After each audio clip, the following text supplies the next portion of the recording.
message, un long message.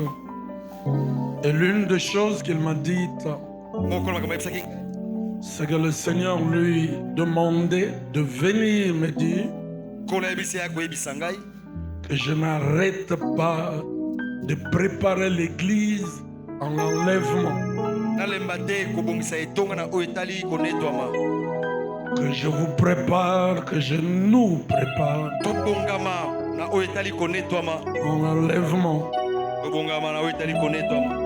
C'est pourquoi je vais revenir jusqu'à l'achèvement. Le message sur le retour de Christ. Aujourd'hui, je vais en parler courtement. Nous avions dit avant la semaine de prière qu'il y avait 7 aspects du royaume de Dieu. Il y avait d'abord le paradis, où Adam avait cédé le pouvoir que Dieu lui avait donné au diable et empêché Dieu de manifester la gloire de son royaume sur la terre. Il fallait attendre plusieurs années, plusieurs siècles, pour que Dieu, au travers d'Abraham, se choisisse son peuple. Son peuple. Par qui il allait restaurer son autorité sur la terre. Et le salut du monde qui était perdu. C'est pourquoi Dieu va choisir au départ le peuple hébreu. Il va chercher par ce peuple à reconquérir parmi les hommes une base à partir de laquelle il devait lancer son offensive contre le mal qui avait régné à travers le monde.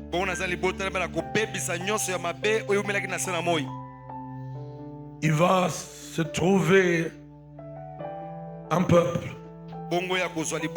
son peuple à lui, qu'il appelle par ailleurs sa fille aînée, qu'il appelle aussi la prunelle de son œil, sa propriété, son domaine privé. Israël va se montrer indigne d'un tel choix pour éclairer le monde entier. Voilà pourquoi il va se détourner de Dieu en se choisissant un homme pour roi.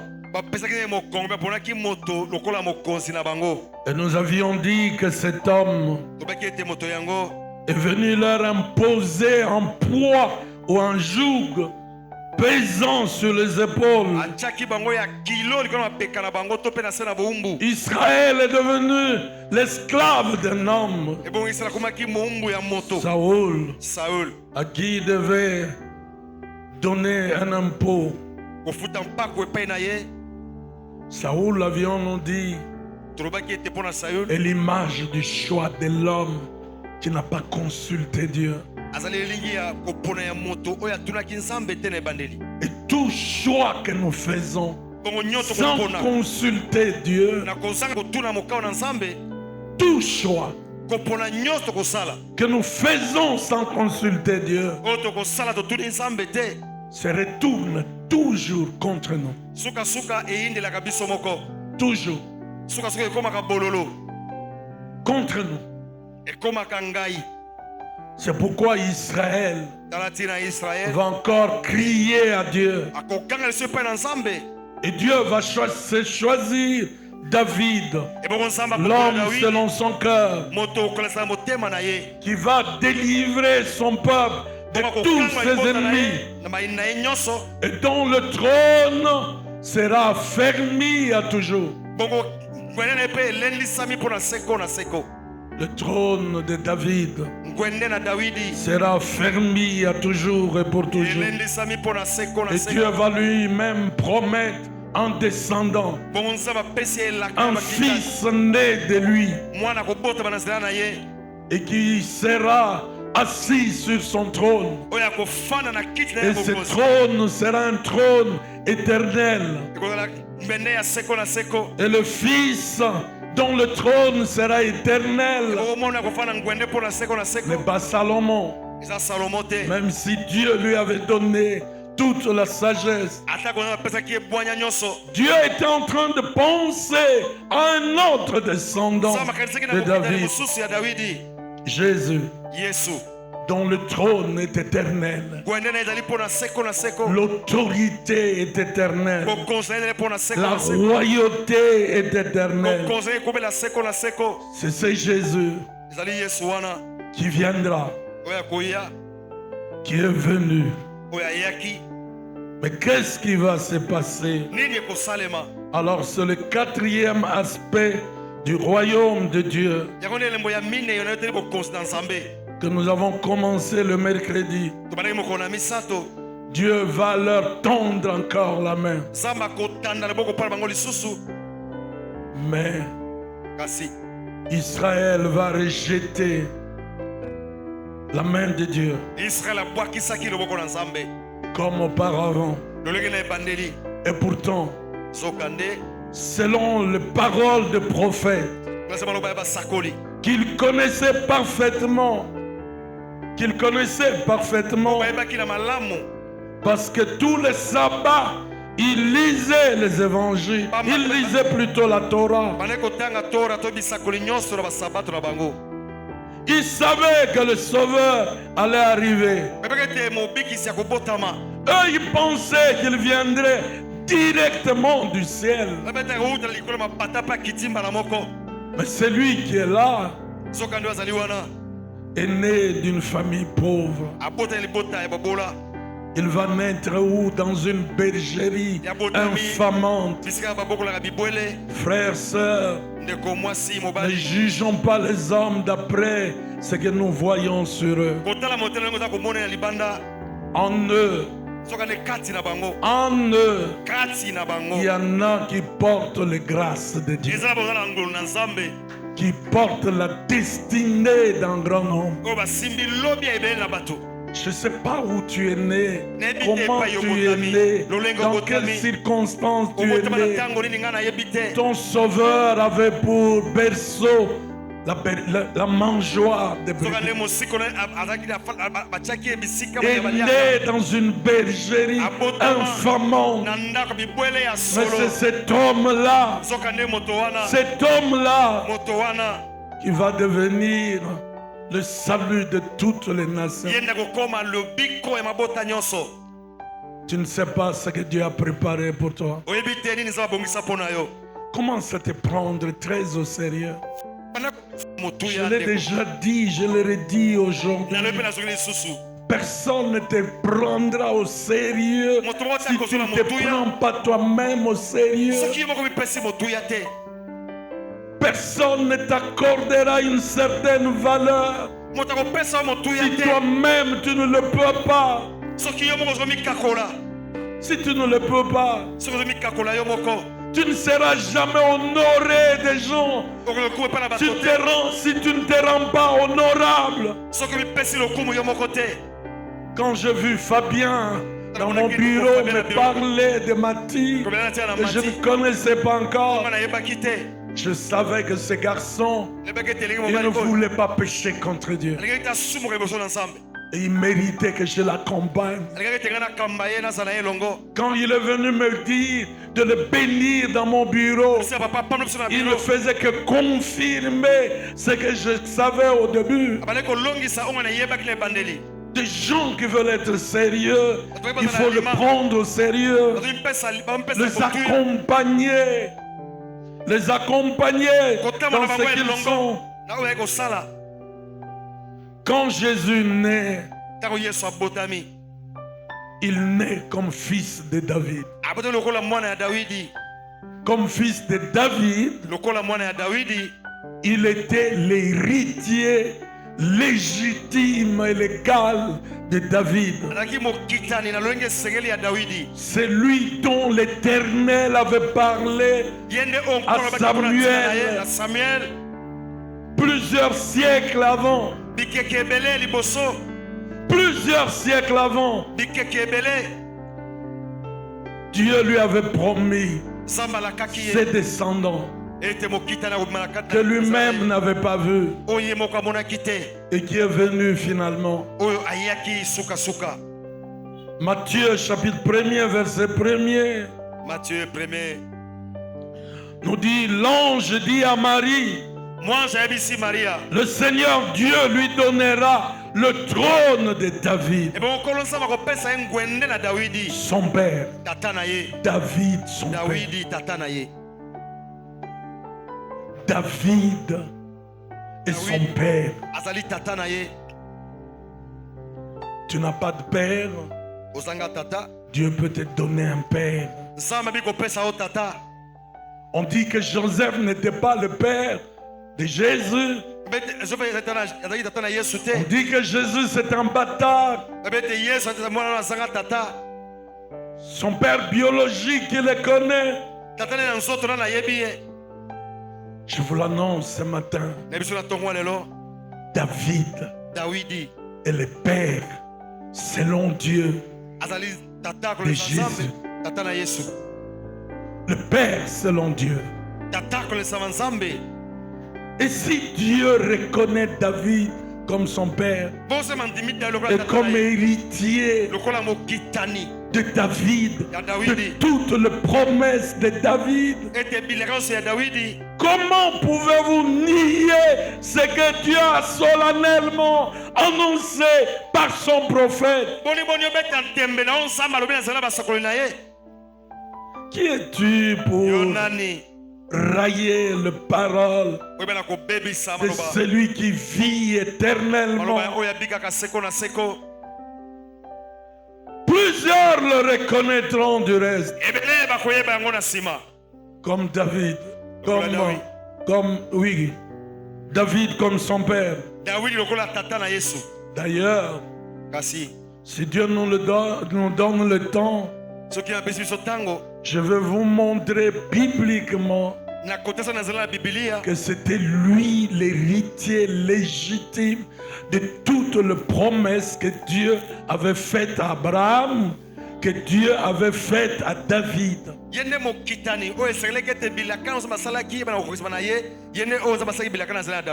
Abraham, lui, du reste, avait la lumière de Jésus. Le jour où il lui avait demandé d'aller lui sacrifier Isaac sur la montagne de Morija, qui est devenue la montagne de Golgotha. Abraham est arrivé le premier sur cette montagne, a eu la lumière de ce qui arriverait plus tard. Ici dans cette assemblée, il y a des gens à qui Dieu va donner la lumière de choses qui vont arriver plus tard. Vous verrez des choses qui vont arriver dans le futur. Vous allez le voir comme sur un tableau. Vous allez le regarder comme si on faisait une projection cinématographique. Il y a des événements que vous verrez avec des dates, avec des lieux, avec des situations qui vont les accompagner. Parce que le Dieu que nous servons, il est celui qui se révèle et révèle sa pensée à son peuple.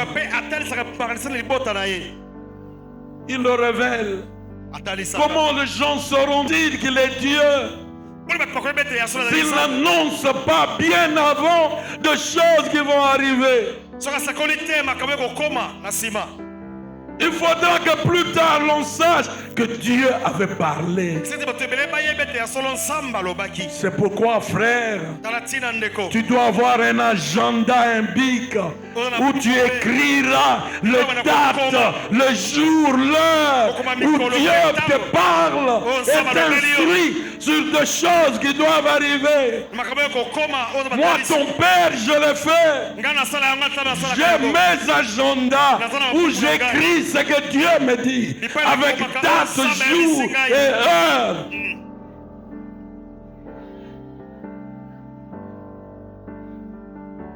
Comment les gens te croiront-ils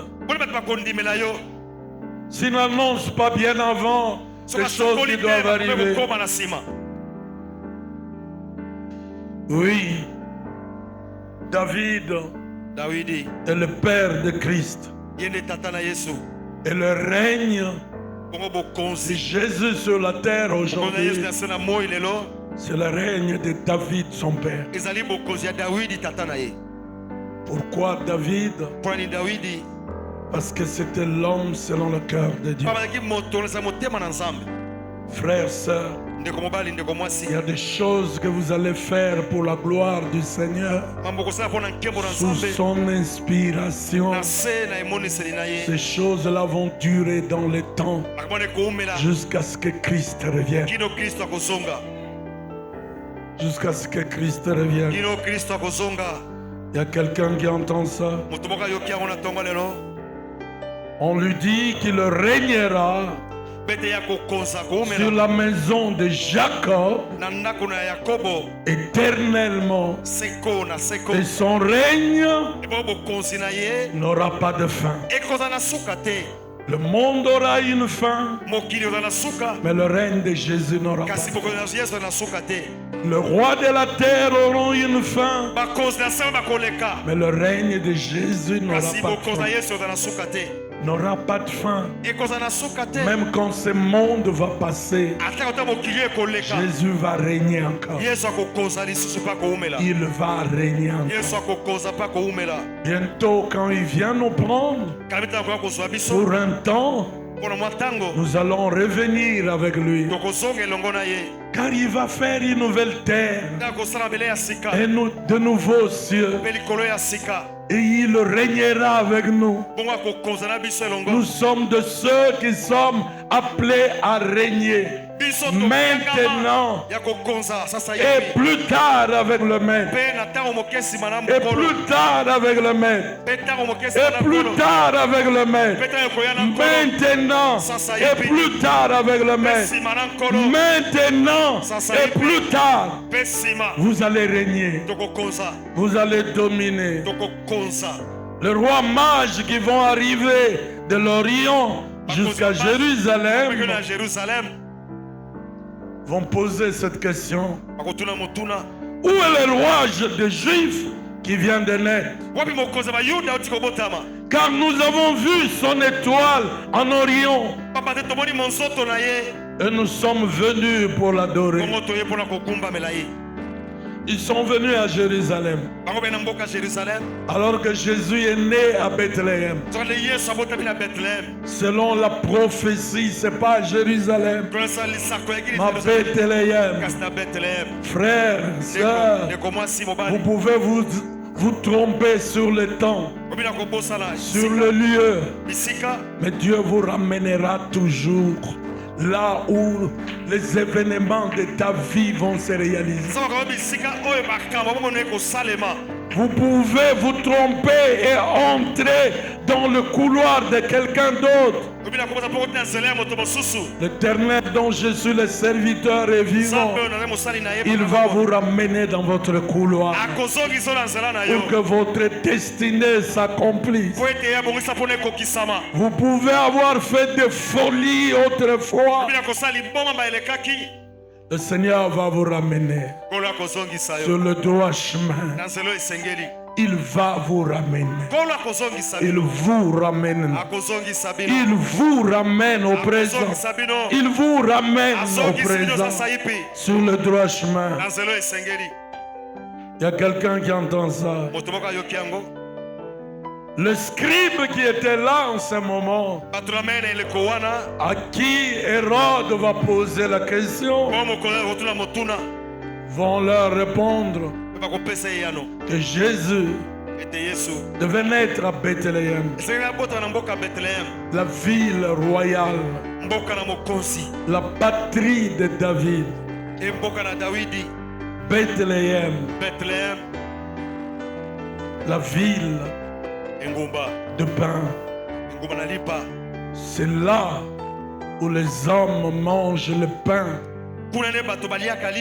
qui viennent d'en haut. C'est là où Christ devait naître. Son précurseur Jean-Baptiste va commencer son enseignement par cette phrase: répentez-vous, car le royaume des cieux est proche. Matthieu 3, verset 2. Répentez-vous, car le royaume des cieux est proche. Se repentir, se détourner, se faire un demi-tour. On était sur ce chemin qui conduit à la mort, à la perdition. On se détourne de ce chemin. On se détourne de la mauvaise voie. On revient sur le droit chemin. Jean-Baptiste avait reçu la révélation de celui qui portait le royaume des cieux. Le porteur du royaume, ce n'était pas le prophète de l'Ancien Testament. Ce n'était pas le roi Saoul. Le porteur du royaume des cieux, c'était Jésus. Et ces royaumes, tous ces royaumes, dans toute sa plénitude, dans toute sa gloire, dans toute sa force, dans toute son autorité, habite en Christ. Et ces royaumes vient dans l'homme ou dans la femme en qui Christ habite. Frères, sœurs, vous savez pourquoi l'église est faible aujourd'hui? Pourquoi les chrétiens sont faibles aujourd'hui? Ils ne dorment pas à cause d'un cancrélat. Vous savez pour quelle raison? C'est parce qu'ils ne connaissent pas la plénitude du royaume de Dieu qui est en eux. Frères et sœurs, en vous se trouve la plénitude du royaume de Dieu, dans toute sa puissance, dans toute sa gloire, dans tout son éclat, dans toute sa magnificence, dans toute sa beauté. Le royaume du Père est en vous. En vous qui avez reçu Christ, tout est en vous. C'est pourquoi devant vous, il y a des hommes et des femmes qui vont trembler. Ils vont trembler. Au lieu que ce soit vous qui trembliez, ce sont eux qui vont trembler. Pourvu que vous-même vous sachiez ce qui se trouve réellement en vous.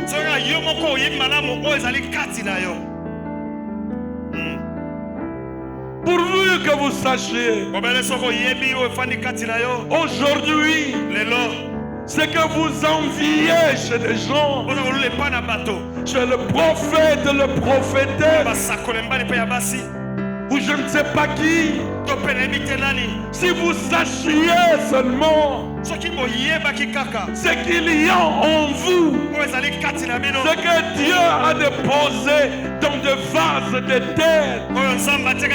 Tu es un vase de terre, mais en toi se trouve la gloire du Père, l'éclat du royaume du Père, la puissance du Père, la force du Père, la joie du Père, la paix du Père.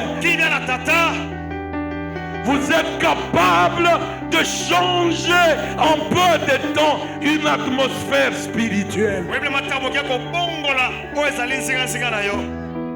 Vous êtes capable en peu de temps de changer la vie d'une famille. C'est vrai ce que je vous dis. Vous êtes capable en peu de temps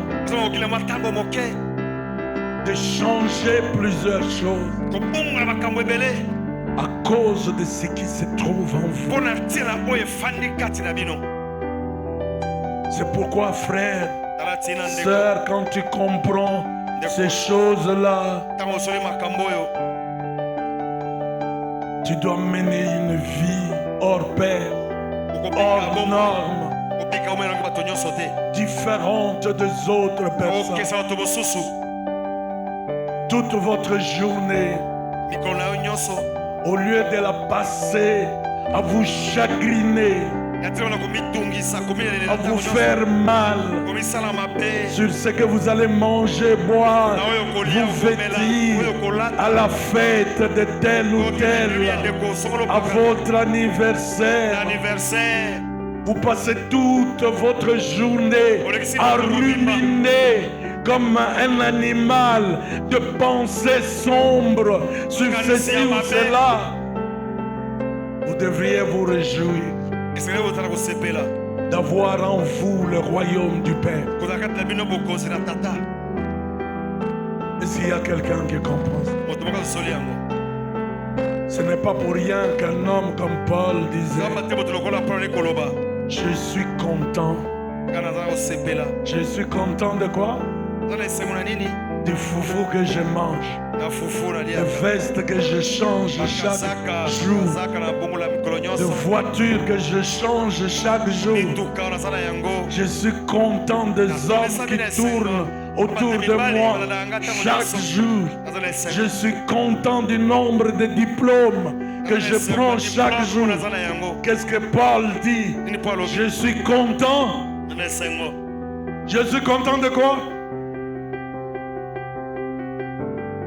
Je suis content de l'état où je suis. Je suis content de l'état où je suis. Je suis content de l'état où je suis. Les gens me voient marcher à pied et se moquent de moi. Ils se moquent de moi parce qu'ils ne savent pas ce que je suis. Ils ne savent pas. J'ai beaucoup aimé une chanson de José Nzita. Kanganga photo. Kakasikoyo. Lobi. Okanganga mususu. Obanda ko compare. Ochango mbale. Obanda ko tala. Kaka nawane. Kaka yowana. Omikanga photo sikoyo. Parce que demain, c'est pas la même chose que vous allez être. Pendant que je vous prêche, je suis en train de penser à une maman qui priait à l'Arche Lingalophone. Que j'ai vu, maman, son nom m'a fui. Anastasie. Maman Anastasie. Une si belle femme, si brune. Elenge moi si bonzenga pembe. Elenge moi c'était maman. Maman moi si pembe. Le pembe de Balouba là que vous connaissez. Pas le Balouba de Tchanana, le vrai Moulouba là. Tout brun, tout brune là. Le vrai moine et tout. Non pas ceux qui se sont mariés avec les gens de Bandundu. Et de... Moine et tout 100%. Le moine et tout 100%. Je l'ai vu, on m'a dit, maman Anastasie est malade. Sérieusement malade. Je suis allé la voir dans sa maison. Oh là là, qu'est-ce qu'elle est devenue maigrichonne. Papa, tala ndenge na koma. Tala ba blouse ndenge zoleka. Papa nangai, tala ndenge na koma. Je le regardais. Maman, qu'on diminue à ta blouse mon côté. Qu'on mec qu'on diminue à ta blouse mon côté. Je veux qu'après quelques jours, le Seigneur te restaure et que l'on te voit avec tes habits d'autrefois. C'est ce qui est arrivé. Elle a gardé ses blouses. Dieu l'a restaurée. Dieu l'a guérie. Elle a retrouvé son éclat d'autrefois. Ma soeur, mon frère, le royaume de mon Père est si grand, si puissant, si glorieux, si beau, que vous pouvez pour un peu de temps changer l'atmosphère, les habitudes, même ce qui te résistait, ce qui ne marchait pas. Et je vous le dis, Dieu va le faire pour toi. Dieu va le faire pour toi. Il y a quelqu'un qui entend ça. Actes des Apôtres, chapitre 10, verset 38. Qu'est-ce qui est écrit? Jésus allait de lieu en lieu. Partout Jésus allait. Qu'est-ce qu'il faisait? Il faisait du bien. En réalité, nous le verrons. Jésus, qu'est-ce qu'il faisait de lieu en lieu? Il est allé étendre son royaume. Il allait de lieu en lieu manifester l'éclat de son royaume. Montrer aux gens qui n'est pas le pharisien ou le scribe.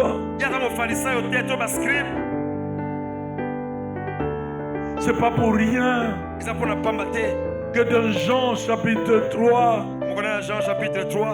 Nicodème qui était un pharisien, un docteur de la loi, quand il voit Jésus, il dit, nous on est docteurs avant cet homme, nous connaissons les Écritures, mais cet homme a quelque chose de différent de nous. Le royaume du Père était en Jésus et faisait la différence. Ce qui va faire la différence entre toi et les autres prédicateurs, entre toi et les autres chrétiens, entre toi et les païens qui ne connaissent pas Dieu, c'est la puissance du royaume de ton Père. C'est la gloire du royaume de ton Père. C'est la force du royaume de ton Père. C'est ce qui va faire la différence. C'est ce qui va faire la différence.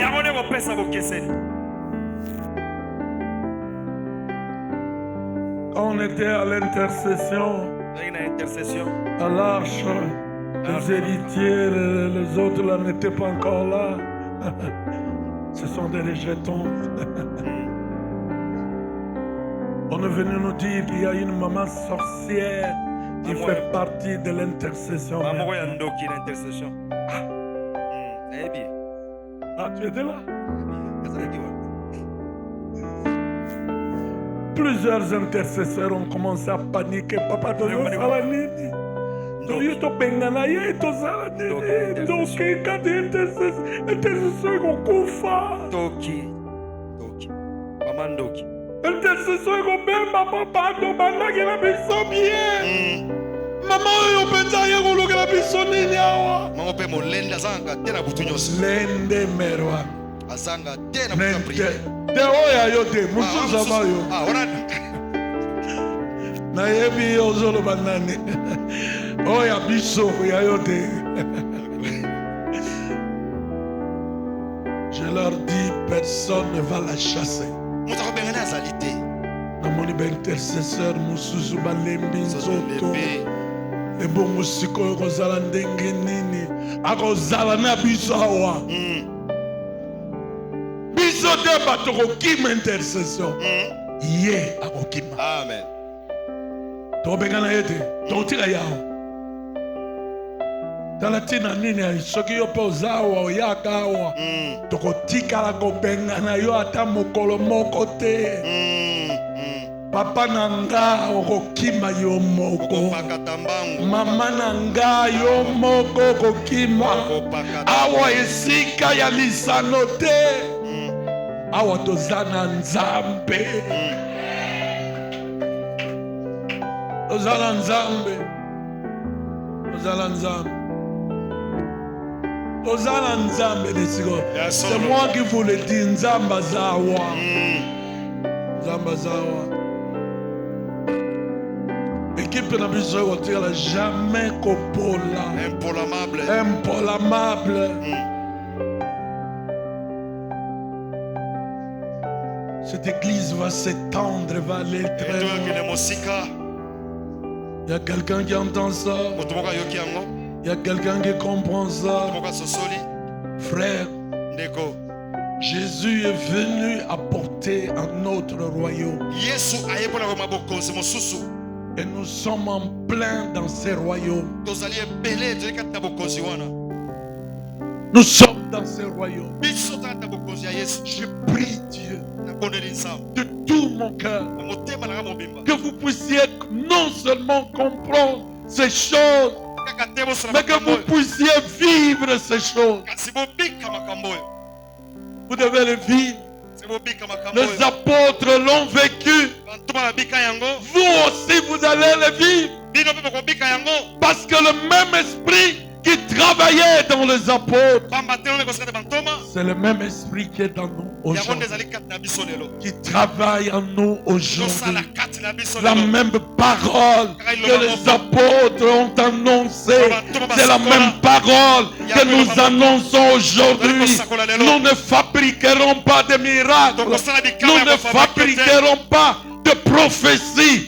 Dieu lui-même va parler à son peuple. Dieu lui-même va annoncer des choses à son peuple, les choses de son royaume. Il va guérir son peuple. Il n'y aura pas de transfert de malades ici. Il n'y aura pas d'ambulance. Dieu va guérir son peuple ici. Il le guérira ici. Il le guérira ici. Dieu ne vous enverra nulle part ailleurs. Vous allez grandir ici. On va voir comment vous êtes venus à l'église. Comment la parole a été à l'œuvre dans votre vie. Comment l'esprit a été à l'œuvre dans votre vie. Comment vous avez commencé à changer. Comment vous qui ne chantiez pas autrefois, aujourd'hui vous chantez. Vous qui ne dansiez pas autrefois, aujourd'hui vous dansez. Vous qui ne sautiez pas autrefois, aujourd'hui vous sautez sous l'onction du Saint-Esprit. On va voir ces choses-là. On va voir comment vous qui êtes venus ici, rien que pour avoir un fiancé, pour être guéri, Aujourd'hui, ce n'est plus de fiancés que tu cherches, ce n'est plus de guérison, parce que tu as le Dieu qui guérit, le Dieu qui donne le mariage. Il est avec vous, il est en vous. Aujourd'hui, vos objectifs vont changer. Vos désirs vont changer. Vos besoins vont changer. Autrefois, tu ne venais à l'église que pour pleurer. Pleurer. Pleurer. Tous les jours que tu viens ici, c'est pour pleurer. Pleurer. Nemotikala yo moko, ndenge basundola yo na famille, ndenge mobali anyokolaka yo, mais mikolo ezoya. Ekozala bongo te. Alléluia. Ekozala bongo te. Mikolo ezali koya, okotombolaka loboko tango nyonso. Opambolaka nzambe. Alléluia. Oloba nzambe nzoka nazalaki na université. Sikoyo na sosoli, na moni na comprendre. Alléluia. À comprendre. Aujourd'hui, les yeux du monde vont se tourner vers toi. Les yeux du monde vont se tourner vers toi. Vont se tourner vers toi. Vous en êtes là côté à Malunga et rien de grand. Rien d'extraordinaire. Mais les gens viennent vers toi. Les gens viennent t'écouter. Jean-Baptiste ne mangeait que des sauterelles. Ceux qui ont l'air bandindi, continuez à aller bandindi. Non, papa. Papa n'a lia bandindi na yo. Na modèle au mesana na yo. Ceux qui nsakamade lia en désordre nsakamade. Ceux qui bitoy na yo lia bitoy. Mais dans le jour qui arrive, dans le jour qui arrive, Alléluia. Dans le jour qui arrive, ça va être des jours nouveaux pour vous.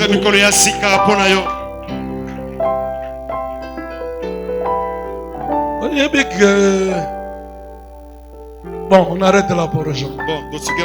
Que Dieu vous bénisse.